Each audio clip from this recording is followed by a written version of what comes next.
संयुक्त श्रमिक समन्वय समिति अजमेर की ओर से आज जिला कलेक्टर के मार्फत प्रधानमंत्री को ज्ञापन भेजा गया। संयुक्त श्रमिक समन्वय समिति अजमेर में रेलवे, बैंक, बीमा, राज्य कर्मचारी, रोडवेज कर्मचारी, लघु उद्योग, मेडिकल और भवन निर्माण, फूड इंडस्ट्रीज, पोस्टल और बीएसएनएल के कर्मचारी मौजूद रहे। इन सभी ने मांग की है कि यह निजीकरण बंद किया जाए। निजीकरण की वजह से कई लोग बेरोजगार भी हो गए हैं। संयुक्त श्रमिक समन्वय समिति के बैनर तले सभी कर्मचारियों ने एक अनोखे तरीके से ज्ञापन दिया। यह कर्मचारी काले छाते हाथों में लेकर सरकार के खिलाफ नारेबाजी करते हुए नजर आए। इन सभी कर्मचारियों ने 11 सूत्री मांग पत्र जिला कलेक्टर को दिया है।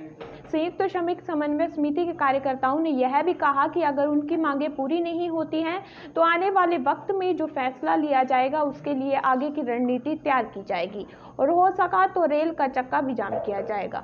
बारे में ज़्यादातर बातें हमारे आदरणीय चलानी साहब बता चुके हैं। उसी कड़ी के अंदर मैं सिर्फ इतना बताना चाहूँगा कि सरकार, हमारा संगठन वो संगठन है जब सरकार अगर अच्छा काम करती है तो उसकी तारीफ भी की जाती है, लेकिन जब हमारे हकों पर कुठाराघात होगा तो हम उसका विरोध भी करेंगे। विरोध इन शब्दों में करेंगे कि आप मान के चलिए, ये सरकार भले आँख नाक कान होगी, पूंजीपति लोग इस समय के अंदर इस सरकार का पूरा बदन होंगे, लेकिन ये मजदूर संगठन इस सरकार के पैर हैं। इन पैरों को बिल्कुल ना भूला जाए। इनके मजदूर संगठनों के जो अधिकार मिले हुए हैं इनके ऊपर जरा भी कुठाराघात नहीं किया जाए, जिससे ये संगठन और ये हमारे तमाम मजदूर भाई जरा भी सहन नहीं करेंगे। आज विरोध प्रदर्शन काले छाते लेकर के, हमारा काले रूप के अंदर होता है किसी भी विरोध को लेकर के, वो किया। सोशल डिस्टेंसिंग का हमने पूरा पालना की है और एक ज्ञापन प्रधानमंत्री जी के नाम हमने आदरणीय कलेक्टर महोदय के नाम से भिजवाया है। आपका नाम? मैं विजय सिंह, दवा प्रतिनिधि यूनियन से। क्या प्रदर्शन किया है? पिछले 4 महीनों में जब से कोविड-19 का संक्रमण पूरे देश में हुआ है, ऐसा प्रतीत हो रहा है कि भारत सरकार इस कोविड के नाम पर प्रतिदिन अलग अलग आदेशों के माध्यम से देश के श्रमिकों के अधिकारों पर कुठाराघात करने का काम कर रही है। श्रमिक कानून जो आज़ादी के बाद श्रमिकों के हितों की रक्षा के लिए बने हैं, उन्हें समाप्त करने का काम किया जा रहा है। श्रमिकों को जो नेगोशिएशन का, बातचीत का, अपने मांगों को प्रदर्शन के माध्यम से, हड़ताल के माध्यम से सरकार तक पहुंचाने के जो अधिकार है, उनका हनन करने का काम किया जा रहा है। जो हमारी गारंटेड पेंशन स्कीम है, उसको खत्म करके नई पेंशन स्कीम योजना लागू करने का काम किया जा रहा है।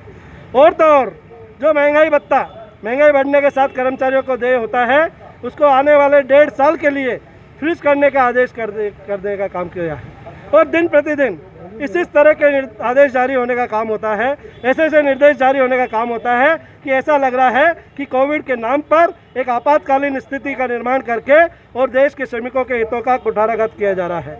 इन सब के विरोध में देश के 10 राष्ट्रीय संघ संगठनों की ओर से आज संयुक्त रूप से पूरे देश भर में मजदूर संगठन एक बैनर के तले आकर के और अपना विरोध दर्ज करा रहे हैं। अजमेर में संयुक्त श्रमिक समन्वय समिति के बैनर तले तमाम संगठन के लोगों ने कलेक्टर महोदय को प्रधानमंत्री जी और मुख्यमंत्री जी के नाम ज्ञापन देके ये अनुरोध करने का काम किया है कि श्रमिकों के अधिकारों की रक्षा करने का कार्य किया जाए। जो हमें कानूनी अधिकार मिले हुए हैं उनकी रक्षा की जाए। जो इस कोविड की वजह से इतनी बेरोजगारी हो गई है, गरीबों का और मध्यम वर्ग के लोगों का जीवन मुश्किल हो गया है, उन्हें महानरेगा की तर्ज पर शहरी रोजगार गारंटी योजना ला करके उन्हें रोजगार मुहैया कराने का काम किया जाए। आम जन का जीवन सुचारू रूप से चले, इसके लिए सरकार को कुछ करना चाहिए, न कि जो अधिकार मिले हुए हैं उन अधिकारों का हनन किया जा रहा है। इस सब के विरोध में आज ये प्रदर्शन और ज्ञापन देने का काम कलेक्टर महोदय को करने का काम किया है। किस अनोखे तरीके से आज आपने प्रदर्शन किया? आज हमने कोविड की जो हमारी गाइडलाइन है, उन सब तमाम गाइडलाइन का अनुपालना करते हुए, काले छातों के साथ में सोशल डिस्टेंस मेंटेन करते हुए हमने अपनी बात कहने का काम किया है और ज्ञापन के माध्यम से हमने प्रधानमंत्री जी को और मुख्यमंत्री जी को अपनी बात पहुंचाने का काम किया। आगे की रणनीति क्या रहेगी?